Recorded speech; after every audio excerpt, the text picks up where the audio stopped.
The sound wasn't of metal striking metal. It was the sound of a god screaming. In the heart of the Xylos Imperium, where technology was scripture and their sacred Ethelgard armor was proof of their divine mandate, a lone human stood in a spectacle of humiliation. They gave him a forge, calling it a cage for his primitive art. They gave him scrap metal, calling it tribute for a lesser species. And they gave him a challenge, a ritual execution disguised as a trial. They mocked the human blacksmith, Caleb Hayes. They laughed at his sweat, his soot, and his hammer. They laughed until the blade born of that fire and fury sang a single impossible note and cut through their faith. The air on Xylos Prime didn't have a smell. It was a perfectly processed sterile medium, scrubbed of all particulates, microorganisms, and personality. It was the air of a tomb. Caleb Hayes thought a tomb polished to a mirror sheen. His own forge was the only place in the entire citadel that stank, and he cherished it. It smelled of coal dust, of ozone, from the arc welder, of hot steel and quenching oil. It smelled of life. His forge was a concession, a gilded cage presented as a cultural heritage exhibit. Humanity, after the disastrously brief First Contact War, was now a vassal species to the Xylos Imperium. We weren't slaves, not technically. We were more like curiosities, a primitive race with bafflingly chaotic art and an illogical persistence that the Xylos found quaint. Caleb was their prize specimen, a master artisan from a backwater world practicing a dead craft. His audience today was particularly odious. Praetor Valerius, third in line for command of the Imperial fleet, stood at the shimmering energy barrier that separated the forge from the pristine observation deck. His form was long and elegant, his chitinous skin a shifting pattern of iridescent blues and greens that bespoke his high lineage. He didn't look at Caleb, but at the hologram of himself that floated beside him, adjusting the drape of his ceremonial cloak. "So this is the creature." Valerius's voice was like chimes of glass, melodic but devoid of warmth. It was broadcast into the forge through a small speaker. The one who insists on playing with fire and dirt like a grub larva. Beside him, Ambassador Robert Sterling forced a smile that didn't reach his tired eyes. Praetor Caleb Hayes is one of humanity's most respected metallurgists. His work is a continuation of a 10,000-year-old tradition. 10,000 years of banging rocks together. Another Xylos, a tech adept named Lyra, corrected coolly. Her voice was less musical, more analytical. Our historical records show similar, if less theatrical, methods were abandoned by our ancestors shortly after we achieved atmospheric control. We found it inefficient. Lyra was different. While Valerius postured, she observed. Her large obsidian eyes followed the movement of Caleb's hammer, the way he turned the glowing billet of steel on the anvil, the shower of sparks that illuminated his sweat-streaked face. Caleb ignored them. He had learned to. Engaging was a fool's game. He plunged the steel into the slack tub, and a furious hiss filled the chamber, a raw, primal sound that made Valerius flinch imperceptibly. Caleb lifted the cooled metal, now a rough, dark shape of a longsword. He sighted down its length, his calloused thumb, feeling for imperfections. "And what is the purpose of such a crude implement?" Valerius asked, finally deigning to look at the object. "Does it sing? Does it project a plasma field? Does it phase through matter?" "It cuts," Caleb said, his voice a low gravel, the first words he'd spoken in an hour. Valerius produced a sound that was the Xylos equivalent of a chuckle, a series of soft descending clicks. Indeed, it cuts flesh. It cuts wood. Primitive materials for a primitive tool. Tell me, human, what would happen if your blade, were to strike a Xylos warrior. Caleb didn't answer. He laid the sword on a workbench and picked up a smaller hammer, beginning the precise work of tapping the spine to align the crystalline structure, the rhythmic ping. Ping. Ping was his only reply. "I will answer for him," Valerius declared, stepping forward. He raised his arm, and the crowd of Xylos on the observation deck murmured in appreciation. His forearm was encased in a gauntlet of Ethelgard. It wasn't metal. It was a semi-sentient, crystalline alloy, grown, not forged. It flowed like mercury when inert, but hardened to impossible resilience upon command. Its surface swirled with milky nebulae of internal light. This is Ethelgard, the god metal, a gift from the progenitors. It is the perfect material, the pinnacle of creation. It can withstand the heart of a star and the blast of a supernova. Your sharp rock blacksmith would shatter into dust upon it. He tapped a control on his wrist, and a small section of the energy barrier fizzled out. Valerius extended his gauntleted hand into the forge's grimy atmosphere. "Go on," he goaded. "Show us the futility of your tradition. Strike me." Ambassador Sterling paled. "Praetor, that is unnecessary. We acknowledge the superiority of your technology." "Do you?"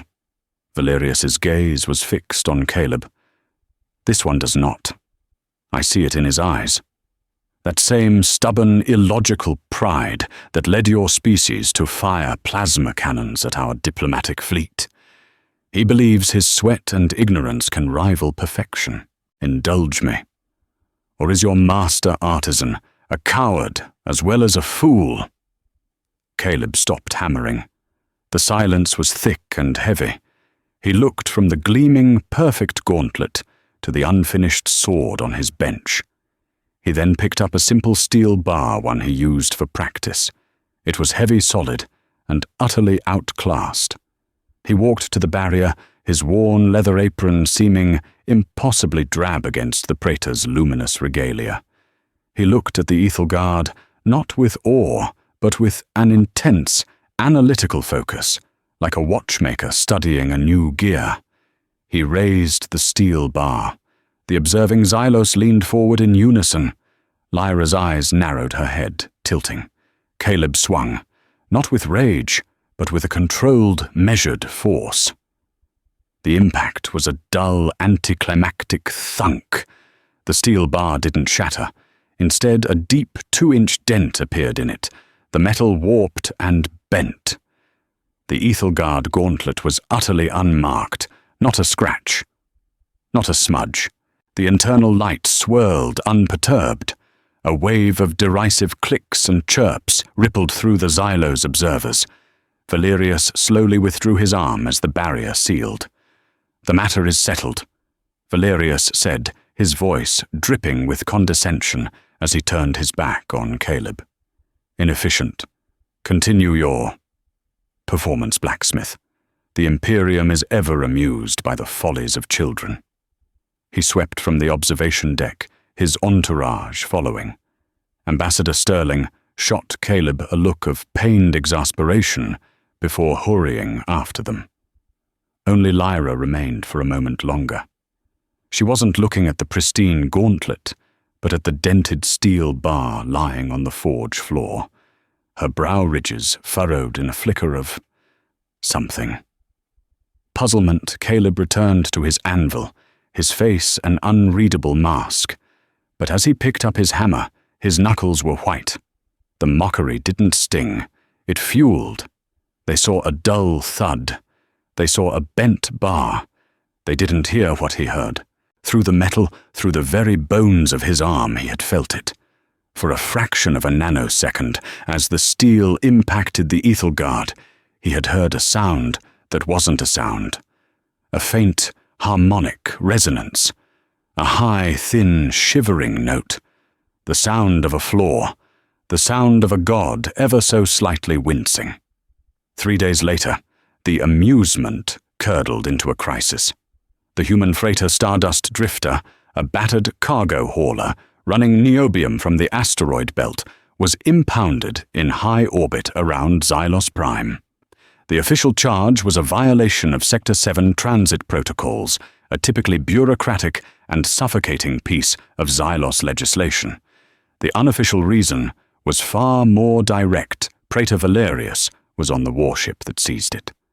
Ambassador Sterling's office was a small, functional space that tried to imitate Terran comfort, but failed like a copy of a copy. The light was too white, the air too still. "He's making a point, Caleb," Sterling said, pacing in front of the large screen that showed the captured freighter held immobile by tractor beams from a Xylos cruiser that looked like a shard of obsidian. "The incident in the forge, your defiance." Valerius felt slighted. "Now he's squeezing us. He's demanding a forfeiture of the entire cargo, plus a punitive tax that would bankrupt the Terran Trade Guild." Caleb stood by the window, looking out at the impossibly clean, impossibly vast cityscape of Xylos Prime. "And if we pay it, shows we can be squeezed. He'll do it again. If we refuse, they'll call it a breach of the vassalage treaty.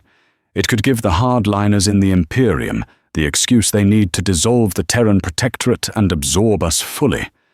Planetary scale re-education programs direct Xylos governance. The end of what's left of our autonomy." Sterling ran a hand through his thinning hair. "We have to protest formally, file a grievance. It'll take them a decade to adjudicate it, but it buys time." "There is no time," Caleb said quietly. "He doesn't want money or niobium, Robert. He wants a spectacle. He wants to grind us under his heel where everyone can see." As if on cue, the screen flickered, replaced by the regal, impassive face of a Xylos Chamberlain. "Ambassador Sterling," the chime-like voice announced. "A missive from the Chamber of Praetors. Praetor Valerius, in his magnanimity, offers a path to resolution concerning the transgressions of the vessel Stardust Drifter." Sterling straightened his jacket. "We are listening, Chamberlain." The Praetor finds this issue of metallurgy fascinating. The Chamberlain continued a hint of what might be sarcasm in its tone. He posits that the strength of a species is reflected in the strength of its creations. He therefore proposes a trial of metal, a formal binding ritual under the ancient laws of the Imperium. Caleb felt a cold knot tighten in his stomach. He knew what was coming. "The terms are simple," the Chamberlain intoned. "Your artisan, Caleb Hayes, will forge his finest weapon. Our champion, Praetor Valerius, will don the ceremonial armor of his lineage. A single combat will be held in the grand arena. If the human artisan can inflict a single verifiable scratch upon the Praetor's Ethelgard chestplate, the freighter and its crew will be released, and all punitive sanctions will be forgotten. Humanity will have demonstrated its mettle." Sterling's face was ashen. "And if he fails?" The Chamberlain's expression didn't change, but the silence that followed was heavy with meaning. "If the human blade breaks, as is inevitable, then the cargo is forfeit. The crew will be indentured for a cycle to cover the costs of this proceeding, and your species will be formally censured for frivolous and prideful conduct. The Praetor considers this an act of profound generosity. You are being given a chance to prove the boasts of your artisan. This is not a trial, it's a public execution." Sterling snapped, his diplomatic composure finally breaking. "A man with a metal sword against a warrior in starship-grade armor. It's insane. The offer has been made." The Chamberlain said, its voice cooling several degrees. "A refusal will be taken as an admission of inferiority and an insult to the Praetor's honor. The consequences will be severe. You have one cycle to respond." The screen went blank. Sterling slumped into his chair, looking decades older. "He's trapped us. Refuse and we're punished. Accept and you die, Caleb. And we're not just punished. We're humiliated on a galactic stage. Our spirit will break." Caleb stared at the blank screen, his mind racing. He thought of the high, shivering note, the resonance. It was a whisper of a chance, a 1 in a billion long shot. But it was a chance. Refusal was a guarantee of slow decay. Submission was a quiet death. This was a chance to roar. "Tell me about the Grand Arena," Caleb said, his voice steady. Sterling looked up, confused. "What, it's a coliseum, a place for state ceremonies, military parades, and, in the old days, gladiatorial combat. Why, the floor. What's it made of? Some kind of polished obsidian composite, I think. Why does that matter?" "The acoustics," Caleb murmured, more to himself than to the ambassador. "The resonance would need a medium, an enclosed space, a solid floor." His mind was no longer in the office. It was in the forge, envisioning the physics of the impossible. "Caleb, listen to me," Sterling pleaded, standing up. "I forbid it. As the ranking human official in this system, I will not send you to your death. We will refuse. We'll take the consequences." "And what will those consequences be?" "Robert." Caleb turned from the window, his dark eyes burning with an intensity Sterling had never seen. "Our children learning the Xylos language and forgetting their own. Our history edited in their archives to portray us as savages, they civilized. Our entire culture becoming a footnote in their grand, perfect library. No." He walked to the door. "You won't refuse. You will accept the challenge." "Caleb, no, accept it." Caleb repeated, his hand on the door panel. "And tell the Chamberlain I have a condition." Sterling stared aghast. "A condition? You're in no position to make demands." "Tell them," Caleb insisted, a grim smile touching his lips for the first time, "that I require a new source of carbon for my crucible, a specific source." "What source we can get you? Graphite, diamond dust, whatever you need." Caleb's smile widened. "I want the wreckage of the UNS Defiance." Sterling recoiled as if struck. The Defiance was the human flagship from the First Contact War, a ghost of a vessel left derelict in a high, decaying orbit. It was a graveyard, a memorial to humanity's greatest defeat. Using it was sacrilege. "Why?" Sterling whispered. "For the love of God." "Why?" "Because of the men who died on her," Caleb said, his voice dropping to a low, resonant tone. "Their armor was plated with tungsten carbide and titanium composites. Their bones, after decades in the void, are now pure carbon and calcium. I need steel with a soul, Robert. I'm not just forging a blade to scratch their armor. I'm forging a reckoning." He left the ambassador, standing alone in the silent, sterile room, the ghost of humanity's past, and the terrifying spectre of its future hanging in the balance. The Xylos granted his request with a dismissive wave, seeing it as more primitive human sentimentality. To them, using a graveyard as a mine was macabre and illogical. They couldn't comprehend the symbolism. A shuttle brought the salvaged material to Caleb's forge, warped plates of hull armor, shattered conduits, and something more sacred contained in shielded canisters, dust and fragments from the ship's ossuary. For the next 10 days, Caleb's forge became a sanctuary of furious creation. He barely slept, his world shrinking to the roar of the fire, the ring of the hammer, and the whispers of the past. He began by building a new crucible, lining it with refractory bricks, capable of withstanding temperatures far beyond what normal steel required. This wasn't going to be a simple melt. This was an act of alchemy. Into this crucible went the raw materials, not just the high-grade iron ore the Xylos provided, but the mangled plating of the Defiance. He crushed the armor into a coarse powder, the tungsten and titanium dust glittering like captured stars. This would provide the blade with a base toughness, a memory of defiance. Then came the carbon. With solemn reverence, he unsealed the canisters. The bone fragments, leached of all life, but rich in carbon and calcium phosphate, were added to the mix. It was a grim sacrament. He was feeding the ghost of a starship, the spirit of its crew, into the heart of his new creation. But the true secret, the element that would turn a simple blade into a key, was a small, lead-lined box in the corner of his forge. He had brought it with him from Earth, listed on the manifest as geological samples for artistic study. Inside was a single, dull, greyish ingot of metal. It was a custom-made alloy, a fusion of tellurium and bismuth with trace amounts of a rare earth element, gadolinium. It was a material with extreme thermoelectric properties, and more importantly, a bizarrely high acoustic impedance. It was a resonance amplifier. The Xylos, for all their technological mastery, were arrogant.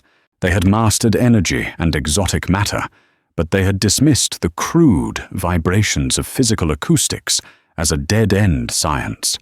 They built ships that slipped between dimensions, but had forgotten the principle that could shatter a wine glass with a single pure note. Caleb had discovered the Ethelgard's secret by accident. Months ago, a maintenance drone with a faulty sonic scanner had passed near a discarded piece of battle-damaged Ethelgard. For a moment, the god metal had shimmered its internal light, flickering wildly. Caleb, taking a break nearby, had felt it more than heard it, a vibration in his teeth, a strange pressure in his sinuses. The frequency was incredibly high in the upper ultrasonic range, what his instruments later identified as a specific G-sharp note, 13 octaves above middle C. The Ethelgard wasn't a uniform material. It was a crystalline lattice grown in a nutrient bath, and like any crystal, it had a resonant frequency. Strike it with enough energy at precisely that frequency, and the lattice would vibrate itself apart. It wasn't about breaking the armor.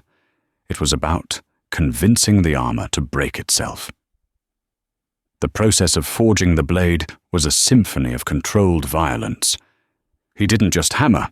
Each strike was calculated, its force and angle precise.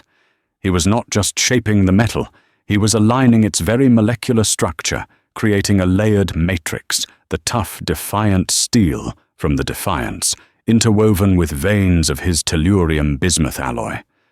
This was the Japanese method of Tamahagan, but taken to a scientific and spiritual extreme. He folded the steel, hammered it flat, and folded it again, dozens, then hundreds of times. Each fold layered the ghost of the defiance with the soul of the amplifier. On the fifth day, Lyra the tech adept appeared at the energy barrier. She didn't come with an entourage, and she didn't speak. She just watched. Her obsidian eyes followed every movement, her head tilted, as if listening to a song she couldn't quite hear. She watched as Caleb began the quenching the most critical stage. He didn't use water or oil. He had prepared a special bath, a thick, viscous slurry of conductive gel mixed with suspended silicate nanoparticles. As he plunged the glowing white-hot blade into the bath, he didn't just cool it. He attached powerful transducers to the container, bombarding the blade with a sweeping range of ultrasonic frequencies. "Your methods are unorthodox." Lyra's voice finally cut through the hiss of the quench. "The application of sonic vibrations during a martensitic transformation is counterintuitive. It should introduce microfractures weakening the blade." Caleb pulled the blade free. It was now black, straight, and deceptively simple. "It also aligns the grain structure on a quantum level if you get the harmonics right," he said, without looking at her. "It's called acoustic tempering. We were just starting to experiment with it before, well before." "It is not in our archives," Lyra stated. It was the gravest insult a Xylos could offer to be unknown, uncatalogued. "There's a lot about humanity that isn't in your archives." Caleb replied, laying the blade on a magnetic rack. Now came the final, most painstaking part, the sharpening and tuning. He didn't use a grinding wheel. He used a series of diamond files and a laser interferometer measuring the edge at an atomic level. But he wasn't just sharpening. He was gently tapping the blade's spine with a small, magnetized hammer, listening to the tone it produced with a contact microphone hooked up to an oscilloscope. He was tuning the sword. He was filing away infinitesimal amounts of material, adjusting the mass and balance until the blade's natural resonant frequency perfectly matched the G-sharp he had discovered. It had to be exact, a fraction of a hertz off, and it would just be a sharp piece of metal. But if he got it right, the blade would become a passive resonance amplifier. When it struck the ethyl guard, the armor's own imperceptible harmonic vibration would be captured by the blade, amplified by the tellurium-bismuth gadolinium core, and fed back into the armor in a feedback loop, forcing the crystalline lattice to tear itself apart. "You are searching for a frequency," Lyra said, her voice a whisper of dawning realization. "The patterns on your screen, they are not random. You are tuning it, like a musical instrument." Caleb finally turned to face her. "The universe sings adept. You just have to be quiet enough to hear it. Your people have forgotten how to listen." Lyra stared at the simple, unadorned sword. It had no power source. It had no glowing edges. By every Xylos metric, it was a relic. And yet she felt a tremor of something her logical mind could not process. It was the same feeling a scientist gets when an elegant equation suddenly reveals a terrifying, universe-altering truth. The Praetor's Aethel Guard is a masterpiece forged by the progenitor's own hand, she said, though her voice lacked its earlier conviction. "It has no flaws." Caleb picked up the finished blade. It was a katana, its single edge impossibly keen, its spine thick and strong. The folding process had created a subtle, wave-like pattern on the steel, a hammer that looked like a captured ghost. It felt impossibly light, yet solid, alive in his hands. "Everything has a flaw," Caleb said, his voice low and certain. "You just have to know how to cut." The day before the trial of metal was a study in contrasts. In the opulent chambers of the imperial spire, Praetor Valerius underwent the ritual of arming. Attendants, moving with the silent, precise grace of their kind, fitted the pieces of Aethel Guard onto his slender frame. Each piece Greaves' cuirass gauntlets, helm settled into place with a soft melodic hum, the internal light swirling and brightening as it synced with his neural interface. This wasn't merely armor, it was a legacy. The swirling patterns on the chest plate were said to map the star lanes of the Xylos home system. The helmet was crowned with a crest grown from the bones of the first Praetor. It was a holy relic, a symbol of their divine right and technological supremacy. Valerius stood impassive, his eyes closed, basking in the power and the history. "He has finished the blade," an aide reported. "Let him have his trinket," Valerius chimed without opening his eyes. "Its destiny is to become dust on my fist. Prepare the arena. I want the entire citadel to witness this lesson in humility." He was utterly confident. To him, the outcome was as certain as a mathematical proof. Force was met with superior resistance. That was the law of the universe. The human's blade was a finite amount of kinetic energy. The Aethel Guard's resistance was, for all practical purposes, infinite. The equation had only one solution. Meanwhile, in the sterile quiet of the diplomatic suites, Ambassador Robert Sterling sat opposite Caleb Hayes. Between them on a simple cloth lay the sword. It was beautiful, but in a way the Xylos could never appreciate. It wasn't ornate. It had no jewels, no filigree. Its beauty was in its perfect form, its lethal simplicity. The ghostly hem and pattern on the blade seemed to shift and move in the light, as if souls were trapped within the steel. The hilt was wrapped in simple dark rayskin for grip. It was a tool made for a single, terrible purpose. The betting pools in the lower sectors are 1,000,000 to 1 against you, Sterling said, his voice hollow. Even the humans think this is a suicide run. The crew of the Stardust Drifter sent a message. They asked you not to do it. They said they'd rather face indenture than have your death on their conscience. They're good people, Caleb said, running a thumb gently over the rayskin wrap. Then stop, Sterling pleaded, leaning forward. Caleb, we can still back out. We can claim ritual impurity, a flawed forging, anything. The humiliation will be immense, but you'll live. Caleb looked up, and his eyes were calm. The furnace of their earlier fire banked to a steady glow. When I was a boy, my grandfather told me stories about old Earth, about samurai and knights and legionaries. They all had one thing in common. They all died, Sterling said grimly. They all knew that some things are worth dying for, Caleb corrected.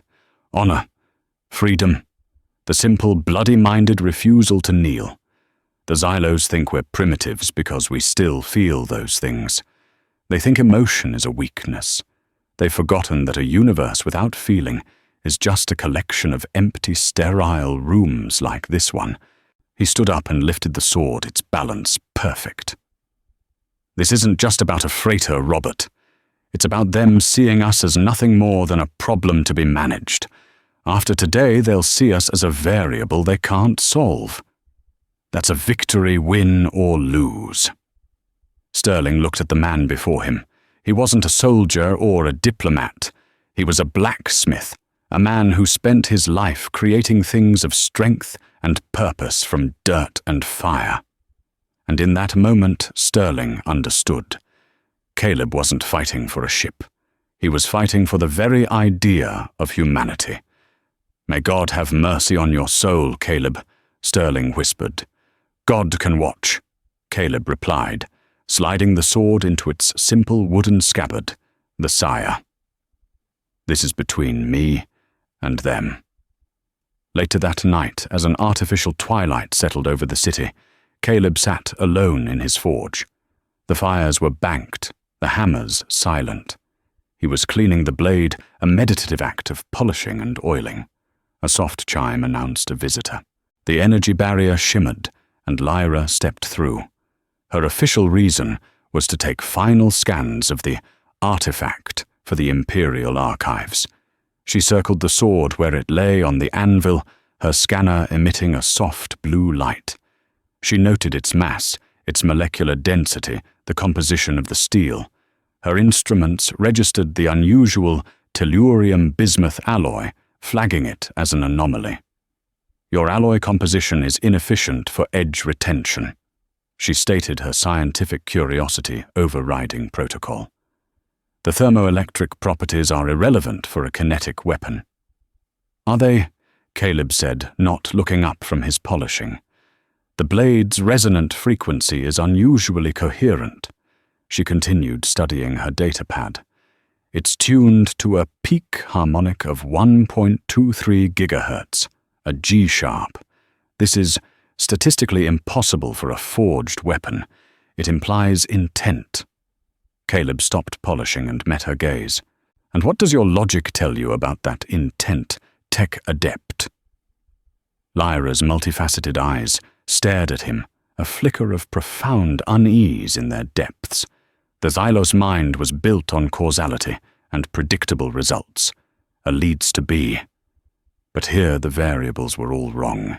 A primitive tool, an illogical alloy, an impossible acoustic signature. The equation didn't balance.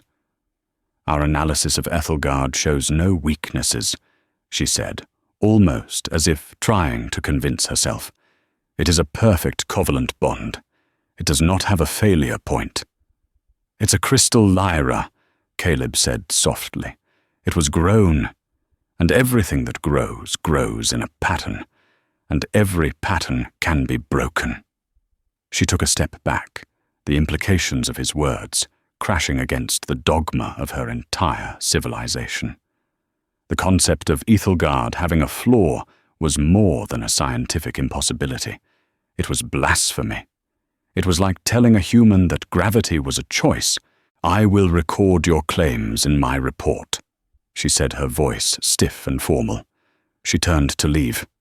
"Lyra!" Caleb called out. Her back was to him. "Have you ever heard the sound of a bell ringing so purely it cracks?" She stood frozen for a long moment, then left without another word. As the energy barrier hummed back into place, Caleb knew he had planted a seed of doubt in the one place it might matter, the mind of someone who valued questions more than answers. He held up the blade. In the dim light of the dying embers, the ghostly Haemon seemed to whisper. The grand arena of Xylos Prime was a monument to triumphant power. Carved from a single massive geode, its crystalline walls rose 1,000 feet into the air, refracting the light of the system's binary suns into a perpetual, shimmering aurora. Tens of thousands of Xylos filled the tiered seating, a silent, glittering sea of iridescent carapaces. They weren't there for sport.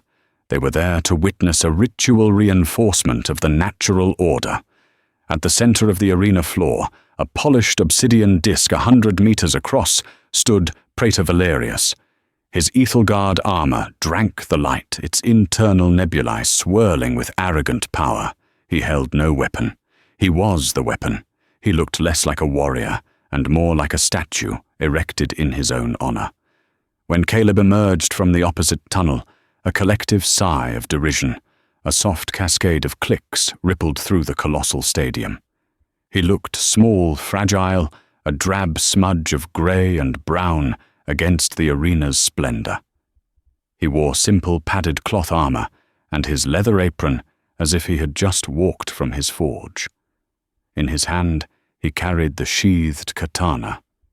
He walked to the center of the disc and stopped 20 paces from the praetor.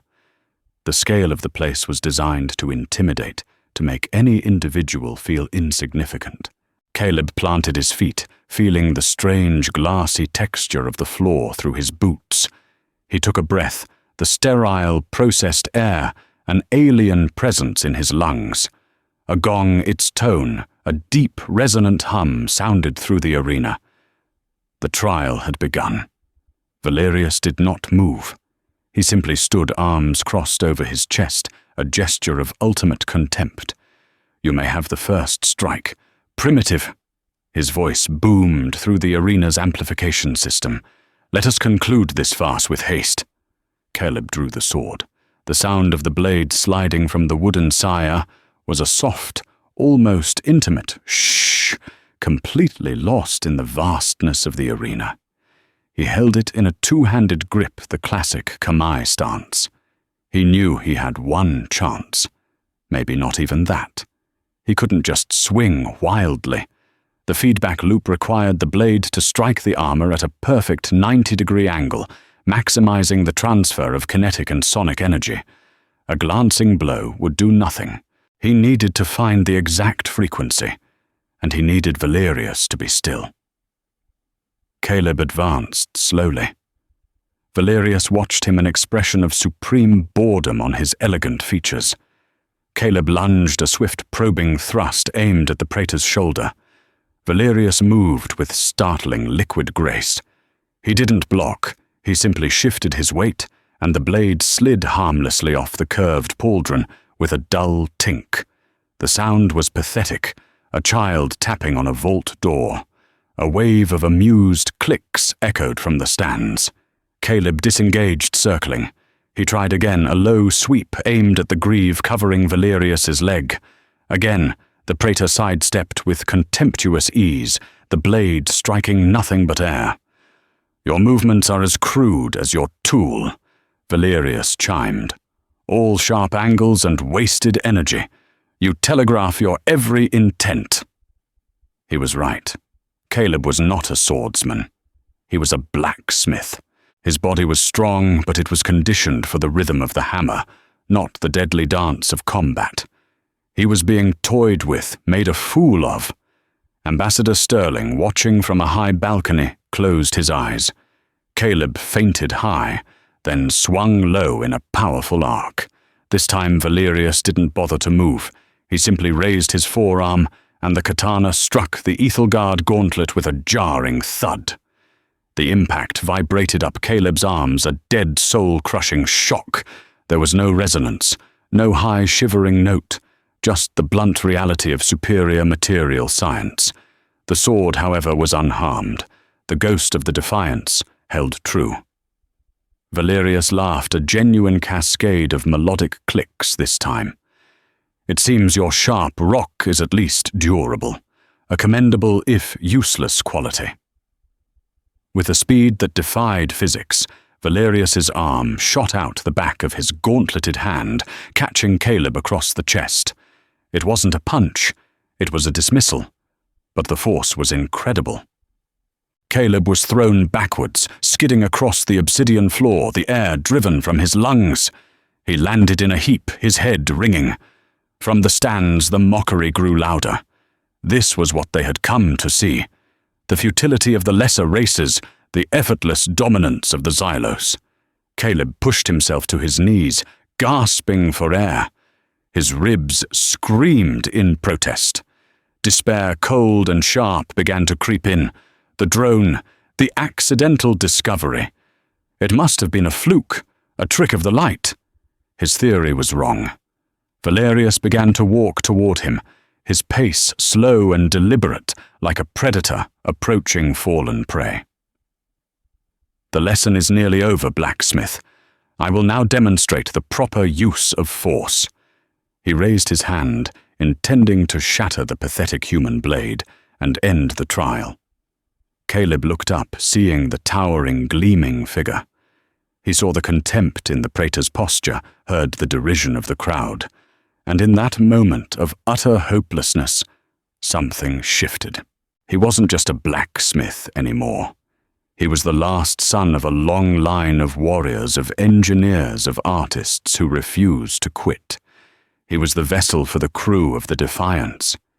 He looked past Valerius at the arena walls. He remembered his question to Sterling.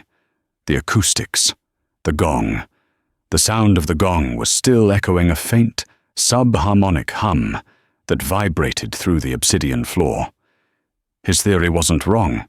His application was. He had been trying to create the resonance himself.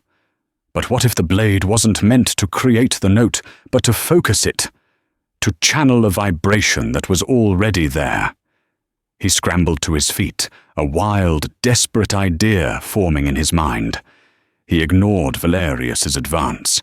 He lifted his sword, not in a guard, but high above his head, holding it by the very tip of the hilt, letting it hang loosely. He closed his eyes, concentrating, listening not with his ears, but with his hands, with the steel itself. He felt for the faint, deep thrum of the arena's echo in the floor, traveling up his body into the sword. Valerius stopped, puzzled by the human's bizarre posture. Have you surrendered to your superstitions, primitive? Caleb didn't answer. He felt it. A sympathetic vibration, infinitesimal but there. The blade was beginning to hum. He opened his eyes. They were no longer the eyes of a craftsman. They were the eyes of a fanatic, a zealot on the verge of a revelation. He held the gaze of Valerius, and in a clear, steady voice that carried in the sudden silence, he began to sing. It was an old song, a forging shanty his grandfather had taught him, a simple rising scale of notes. It was ugly guttural and profoundly human. The Xylos recoiled at the raw, emotional sound. He sang up the scale, his voice getting louder, stronger, pouring all his breath, his pain, his defiance into the notes. F, F sharp, G, and when his voice hit G sharp, the same octave as the hum in the blade, he felt the sword in his hand suddenly shudder as if waking from a long sleep.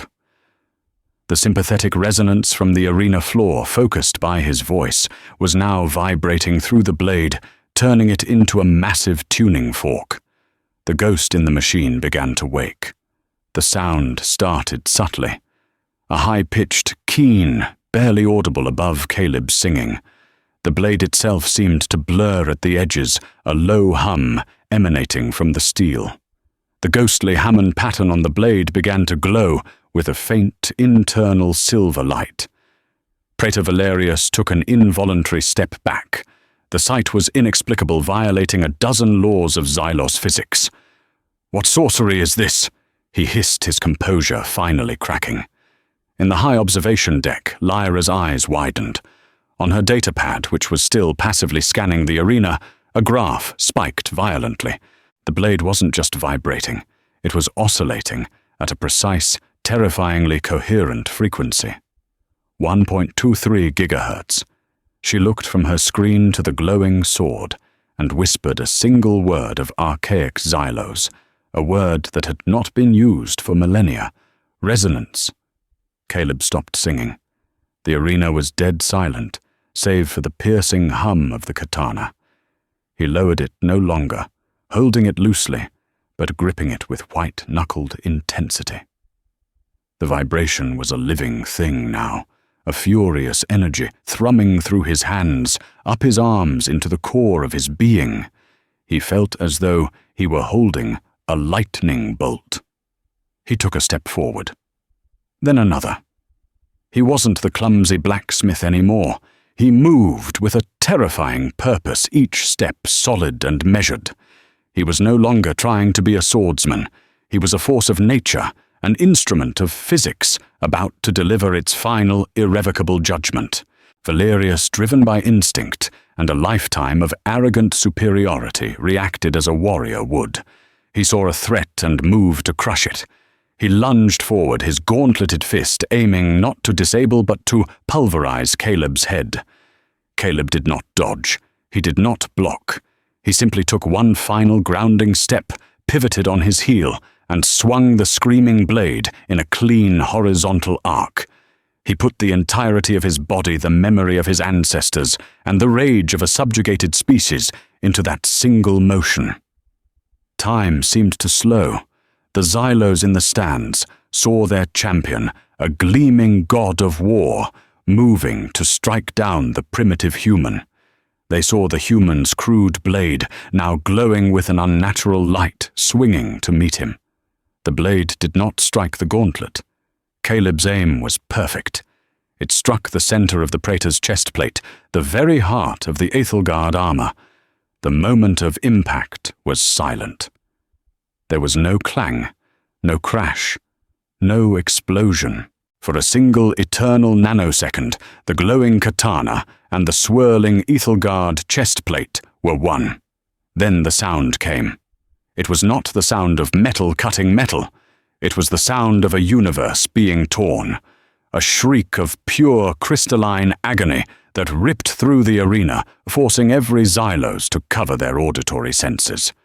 It was the sound of a perfect lattice, a perfect pattern being shaken into absolute chaos. On the Aethelgard chest plate, a single hairline crack appeared. It was black of void in the swirling light. It was a line of pure wrongness. And then the feedback loop took hold. The resonant energy from the blade, now amplified by the armor's own structure, cascaded through the Aethelgard. The single crack branched out a spiderweb of black lightning, spreading across the cuirass in an instant. The internal light of the armor flared, turning from a milky white to a blinding, furious crimson. The perfect material, the gift of the progenitors, was destroying itself from the inside out. Valerius froze, his punch halting an inch from Caleb's face. His head snapped down, his eyes wide with utter soul-shattering disbelief as he watched his sacred invincible armor dying. And then, with a final deafening crack like a thunderclap in a room made of glass, the Aethelgard chest plate didn't break. It didn't bend. It disintegrated. It exploded outwards in a shower of 1,000,000 glittering dead fragments. The released energy of the shattered covalent bonds erupted in a wave of kinetic force and raw light, throwing Caleb backwards, his sword ripped from his grasp. But Valerius took the brunt of the backlash. He was hurled across the arena as if struck by a cannonball, his body limp. He landed in a heap 50 feet away, silent and still, the remaining pieces of his armor flickering and dying, their divine light extinguished. A gaping raw hole was torn in the front of his armor. His exposed chest with its delicate chitinous ribbing was visible to all. He was bleeding. A slow trickle of violet Xylo's blood pooled on the perfect obsidian floor. The arena was silent. A silence so profound, so absolute, it was louder than the shriek that had preceded it. 10,000 Xylos stared their minds, unable to process what their eyes had just witnessed. Their god had been struck down. Their perfection had been shattered. Their faith had been cut in two. Caleb pushed himself onto his elbows, his body bruised and battered, his ears ringing. He looked across the arena at the fallen praetor. He looked at the hilt of his sword, which had landed a few feet away, its blade embedded a full inch into the unbreakable obsidian floor, still humming softly. He had done it. He hadn't just scratched the armor. He had broken it. He had broken them all. The silence in the grand arena stretched for an eternity. It was a silence born not of respect or awe, but of pure systemic shock. The Xylos were a species built on logic and predictability. What they had just witnessed was akin to watching the number 2 suddenly declare itself to be the color blue. It was a fundamental breakdown of reality as they knew it. Then the silence was broken, not by a roar of anger or a cry for vengeance, but by a single high-ranking elder in the stands, slowly, deliberately standing up and leaving. Then another. And another. Within minutes, the entire arena was emptying in a silent, orderly, and utterly terrified exodus. They fled not from the human, but from the impossible truth he had revealed. Their invincibility, the core tenet of their civilization for 10,000 years, was a lie. Imperial guards, their own Ethelgard armor, suddenly feeling fragile and thin, finally rushed into the arena. They didn't approach Caleb. They cautiously surrounded their fallen praetor, their movements hesitant, as if worried the very air was now poison. Medics followed levitating Valerius onto a hover stretcher and spiriting him away. He was alive, but his spirit, like his armor, was broken. Caleb slowly got to his feet. Every muscle ached. Ambassador Sterling, flanked by 2 human security guards, ran onto the arena floor, his face a mask of disbelief and terror. "Caleb! By God, Caleb, what have you done?" Sterling didn't sound celebratory. He sounded like a man who had just watched someone light a match in a room full of dynamite. "I won the trial," Caleb said, his voice hoarse. He walked over to his sword and wrenched it free from the obsidian floor. The blade was no longer humming. It was just a sword again. A beautiful, terrible sword. "You did more than that," Sterling said, his eyes darting around the now empty arena. "You just took their religion and smashed it to pieces on live broadcast. They didn't fear us before Caleb. They pitied us. They held us in contempt. Fear is new, and they are not going to react well to it." High above in her observation deck, Lyra stood alone. She wasn't looking at the arena floor, but at the data still frozen on her screen.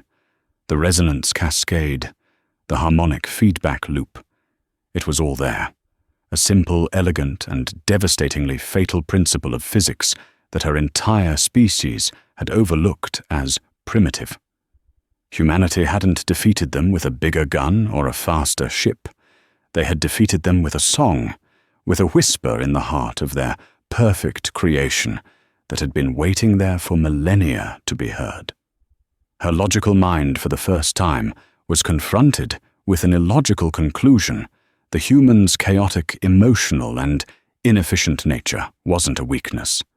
It was a different kind of operating system, one that allowed them to perceive patterns the Xylos couldn't. They didn't just see the universe.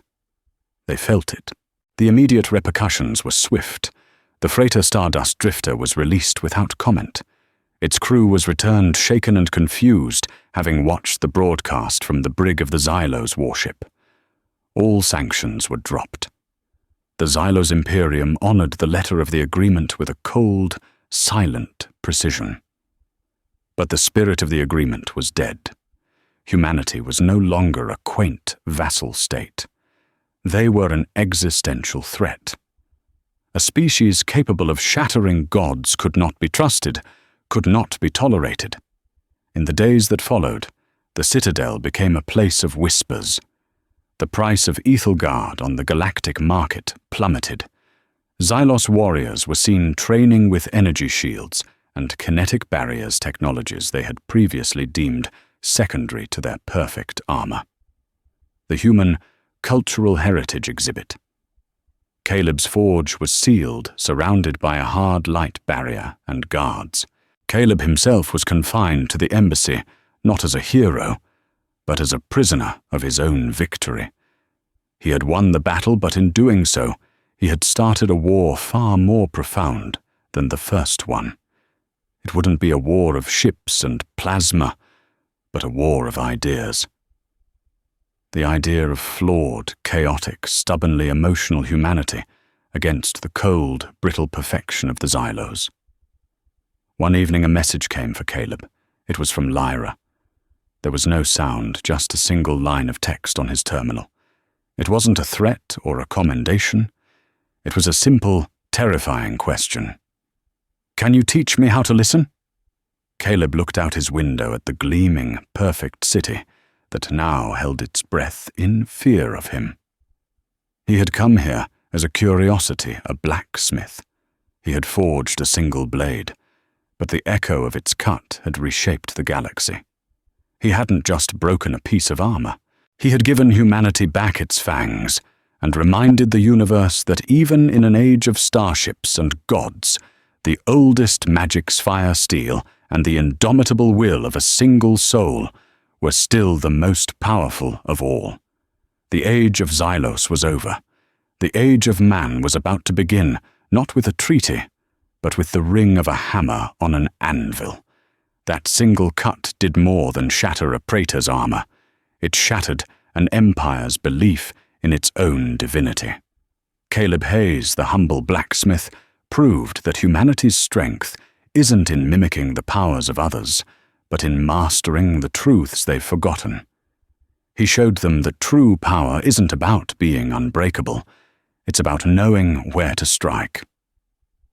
This story is a testament to the idea that no matter how advanced our technology becomes, the grit, ingenuity, and defiant spirit of humanity can never be underestimated. We are the flaw in their perfection, the question to their answer, the song that can shatter gods. If this story resonated with you, please hit that like button, share it with anyone who loves a tale of defiance, and be sure to subscribe and ring that bell for more stories from the Forge of Humanity. Your support helps us craft more tales of when humanity looks at the impossible and says, "Let's get to work." Thank you for listening.